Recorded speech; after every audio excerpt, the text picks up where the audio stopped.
আসসালামু আলাইকুম, কি খবর, কেমন আছেন সবাই? আজকে আপনাদের সাথে শেয়ার করব আমি কিভাবে ঘরের মশলা দিয়ে মানে ঘর প্যাকেট মশলা ছাড়া তান্দুরি মশলা মানে তান্দুরি মশলা আমি আজকে আপনাদের সাথে শেয়ার করব আমি কিভাবে প্যাকেট মশলা ছাড়া তান্দুরি চিকেন রান্না করি। লাইক তান্দুরি চিকেন কুক করাটা প্যাকেট মশলা দিয়ে সবচেয়ে ইজি, বাট অনেকেই দেখা গেছে প্যাকেট মশলা পছন্দ করেন না, আবার অনেকের কাছে অ্যাভেলেবেল না।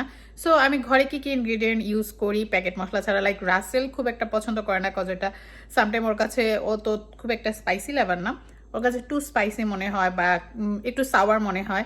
ও আবার স্পাইসি সাওয়ার এগুলো খুব একটা লাইক করে না। তো এরকম টাইপের কেউ যদি থেকে থাকেন তাহলে আজকে আমি ঘরে কি কি ইনগ্রিডিয়েন্টস ইউজ করি ঘরে মশলা দিয়ে তান্দুরি চিকেনটা কিভাবে বানাই সেটা দেখতে থাকুন। Let's go. তো এই যে আমি এখানে ব্রয়লার মুরগি তো এখানে পাওয়া যায়, তো এরকম 5টা থাই পিস নিয়ে নিয়েছি। এখানে প্রায় 1.5 কেজির মতো হবে, তার চেয়ে বেশিও হইতে পারে। তো আন্দাজটা জাস্ট আমি আন্দাজ মতোই দিব, বাট আমি কিভাবে ঘরের মশলা দিয়ে এই তান্দুরি চিকেনটা বানাই সেটাই আজকে শেয়ার করার উদ্দেশ্য আমার। কাজ প্যাকেট মশলা দিয়ে তো সহজ, বাট অনেকে প্যাকেট মশলাটা প্রেফার করে না, বা ওইটাতে একটু ঝাল বেশি থেকে যায়, কম কম থেকে যায়, তার মধ্যে হচ্ছে যে সব সময় হাতের কাছে থাকে না। তো যাই হোক, আমি এখন উপকরণগুলো একে একে দিয়ে দিচ্ছি এবং আপনাদের সাথে শেয়ার করতেছি যে আমি কি কি এটার মধ্যে দিচ্ছি। প্রথমে আমি যেটা দেব হচ্ছে 1 টেবিল চামচ রসুন দিয়ে দিচ্ছি এখানে, আর দিয়ে দিব হচ্ছে 1.5 টেবিল চামচের মতো আদা। আদা রসুনটা খুব বেশি দিব না, তাহলে স্মেলটা আবার ওভারকাম করে ফেলবে। তারপর আধা চা চামচের মতো হলুদের গুঁড়া, আর আমি কাশ্মীরি মরিচটা এখানে প্রেফার করি। আধা টেবিল চামচের মতো কাশ্মীরি মরিচের গুঁড়া দিলাম। এটা কালারটা খুব সুন্দর ছড়াবে, কিন্তু ঝালটা খুব কম হবে, যেহেতু আমরা ঝাল কম খাই। আর কালারটাও তান্দুরি চিকেনের খুব সুন্দর আসা লাগে, এই কারণে আমি কাশ্মীরি চিলিটা ব্যবহার করতেছি। আর দিয়ে দিব 1 টেবিল চামচ ধনিয়া গুঁড়া, 1 টেবিল চামচ পরিমাণ জিরার গুঁড়া, আর গরম মশলার গুঁড়া দিব হচ্ছে আধা চা চামচ পরিমাণ, খুব বেশি না, বাট এটা দিতে হবে যেহেতু এটা গ্রিল। আধা চা চামচের পরিমাণ আমি গরম মশলার গুঁড়া দিয়ে দিয়েছি। এই গরম মশলাটার মধ্যে এটা হচ্ছে স্টার আনাজ, জয়ফল, জৈত্রিক, এলাচ, দারচিনি, গোলমরিচ, কাবাব চিনি এবং হচ্ছে লং আর তেজপাতা সব একসাথে মিক্স করা, এবং হচ্ছে মিষ্টি জিরা অল্প একটু দেওয়া আছে। সো আমি এইভাবে গরম মশলাটা বানাই রাখি। এই গরম মশলাটা আমি এই ধরনের মিট রান্না করাতে বলেন, বিরিয়ানিতে বলেন, আমি ব্যবহার করে থাকি।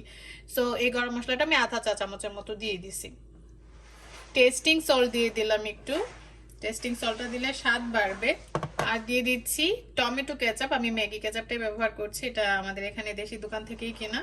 খুব বেশি দিব না, 2 টেবিল চামচ পরিমাণ টমেটো কেচাপটা দিলাম, এটা স্বাদ বাড়াবে। আর দিব অল্প একটু বিট লবণ স্বাদ অনুযায়ী, যেহেতু আমি এখানে অন্য লবণও ব্যবহার করব।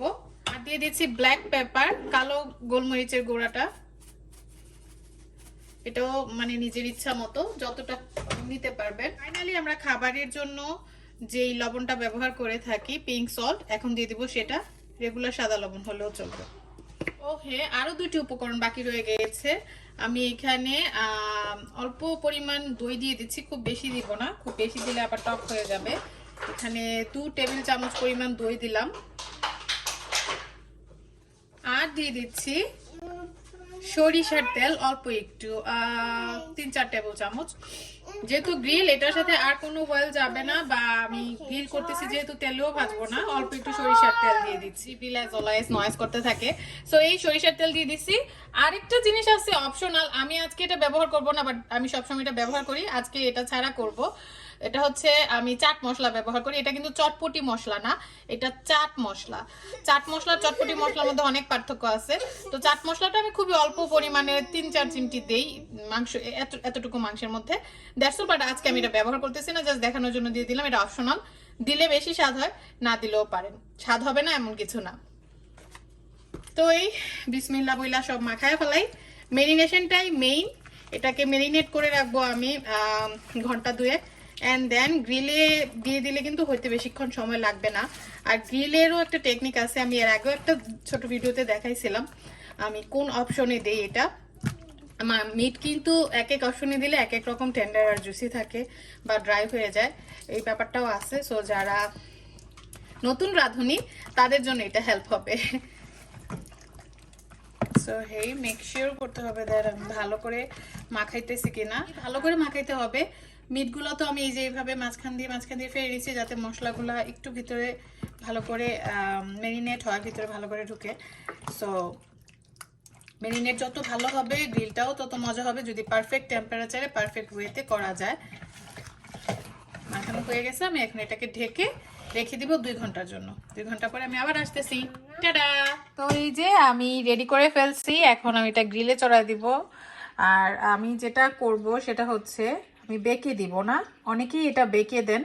বেকে দিলে এক তো সময় বেশি লাগে, দ্বিতীয়ত মিটটা ময়েস্ট থাকে না, জুসি থাকে না, একটু ড্রাই হয়ে যায়। আমি সরি চাপ লেগে গেছে। আমি যেটা করব সেটা হচ্ছে ব্রয়েলে দিব, ব্রয়েলে হাই হিটে দিয়ে দিব। আর তো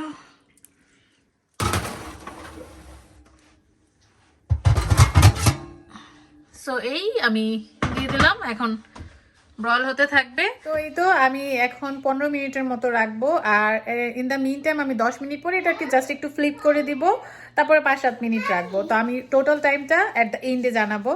এইভাবে তান্দুরি চিকেনটা অনেক অনেক স্বাদ এবং ইয়ামিয়ান জুসি হয়। এটা যাদের গ্রিল ওভেন নাই, কনভেকশন ওভেন নাই, তারা এটা চুলাতেও করতে পারেন। চুলার টেস্টটাও কিন্তু অনেক মজা হয়। এটা মশলাটা সম্পূর্ণটা রয়ে যায়, গ্রিল করলে তো দেখা যায় যে মশলা সম্পূর্ণটা লাগে না, চুলার মশলাটা সম্পূর্ণ আরও ভিতরে সুন্দরভাবে ময়েস্ট হয়। সো দুভাবেই করা যাবে, খেতে কিন্তু অনেক অনেক অনেক স্বাদ। বিসমিল্লাহ। So here it is, chicken is ready, খাওয়ার পালা। তান্দুরি চিকেনের সাথে এই ইয়োগার্ট মিল্কটা না হলেই না।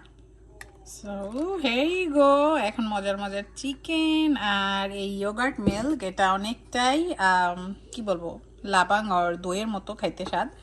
এটা খাবো। ভালো থাকবেন সবাই, টিল দেন আল্লাহ হাফিজ।